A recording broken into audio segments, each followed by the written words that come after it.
The MacArthur Foundation logo in blue and green text. A still image, a casually dressed middle-aged white man with extensive facial scarring and curly dark hair, holding a long white cane. Text. The MacArthur Foundation Fellow Spotlight Joshua Miele, 2021 MacArthur Fellow. I want the things I invent to allow people to do the things they want to do. The most important thing about inventing new tools for blind people is that they enable us to do things that were difficult before, or were annoying, or were downright impossible. I want to stimulate the imagination of not just blind people about the things that they can do, but for everyone. A still image, a black woman with loose curly hair, glasses, and a dark blouse. Text. Voice of Kristen Mack, Vice President of Communications, MacArthur Fellows and Partnerships. That is an excerpt from an interview with 2021 MacArthur Fellow Joshua Miele, who is a blind adaptive technology designer developing devices to enable blind and visually impaired people to use technologies that pervade our lives. He's focused on creating effective and affordable solutions to everyday problems that blind people face, particularly when it comes to access to digital information. In this episode of Fellow Spotlight, we go in depth with Joshua to learn more about him, his work, and his exceptional creativity. Let's hear more from his interview. A still image. Joshua Miele holds a smart pen. I have always had a passion for technology and for machines and the way things were built. Even as a very young kid, I would always be taking things apart and at least trying to put them back together. My mother was an artist, and my father, grandfather, and several uncles and cousins are all architects. So I always have been really engaged by how things work and trying to think of ways to make things that I could imagine. Being blind, as a child, a lot of the things that I would think about were like, how would I do X, Y, or Z? How would I play baseball? How would I, stay in the middle of the swimming lane? How would I take this electronics class? And so a lot of the time, my interest in building and making things was really focused on my own ability to participate in things.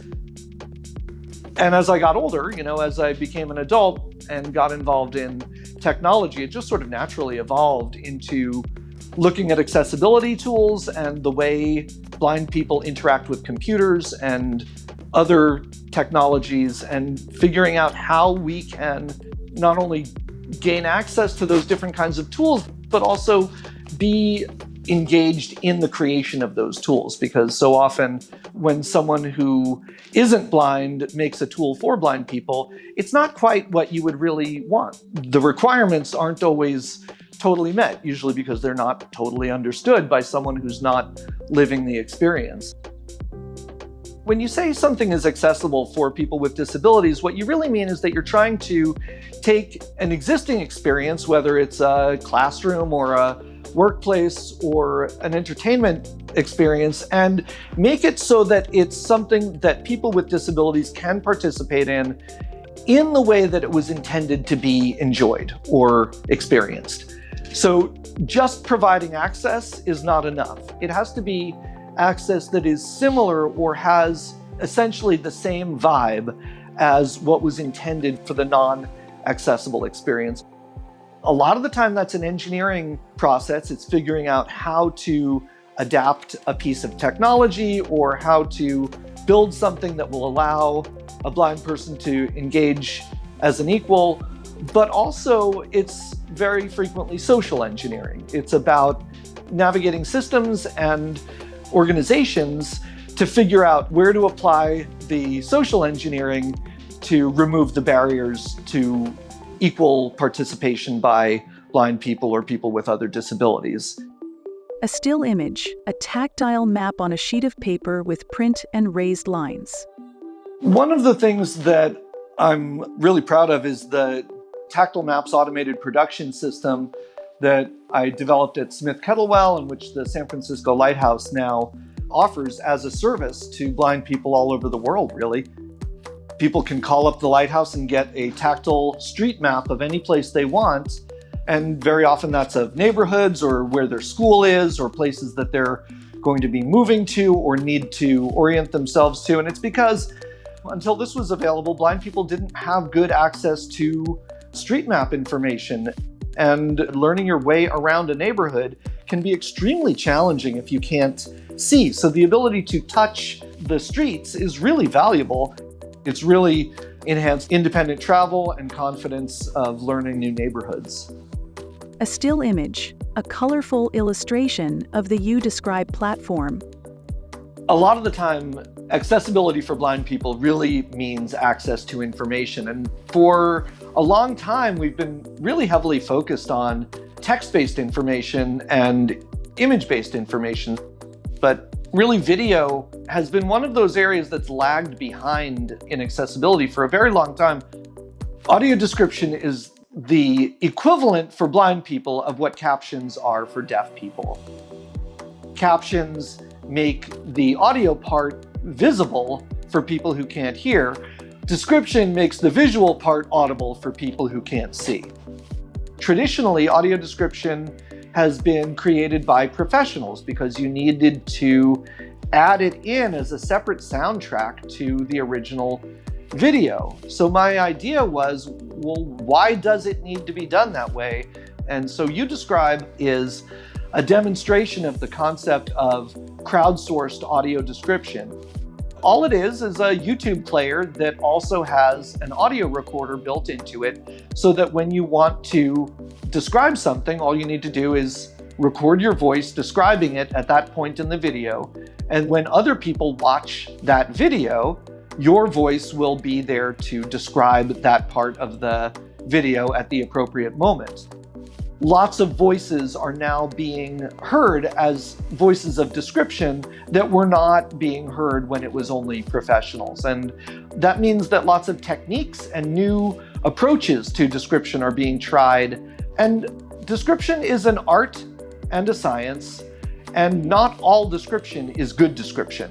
But You Describe offers a platform for people to experiment with description, to make video accessible for blind people. And that's something that was never available before. It's an exciting social experiment as well as a technology experiment. And I'm very proud of what You Describe represents in terms of innovation and creativity for audio description. A smiling image of Joshua Miele.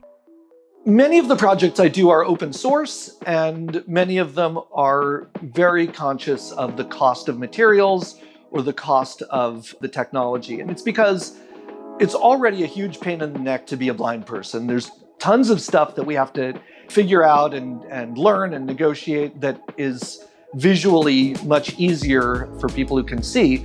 But we also are very often locked out of opportunities for education, for jobs, for other opportunities, and that of course impacts the availability of money. So when technology for blind people is expensive or difficult to find, then it's just one more barrier.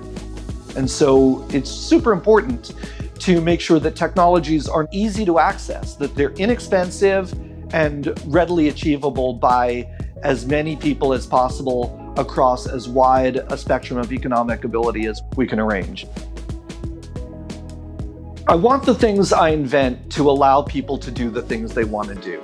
The most important thing about inventing new tools for blind people is that they enable us to do things that were difficult before, or were annoying, or were downright impossible. It's not just about building things that people can have and hold, it's about building things that people can imagine and think about. And very often, the work that I do is about sort of tearing down imaginary barriers. It allows blind people to develop skills that they never even imagined they could, which aren't really that dangerous, which aren't that difficult, but which are sort of a mental leap to get to. And so it's important to build things that make a real impact on people's actual lives, and it's important to imagine things and help other people imagine things that might make an impact on their lives.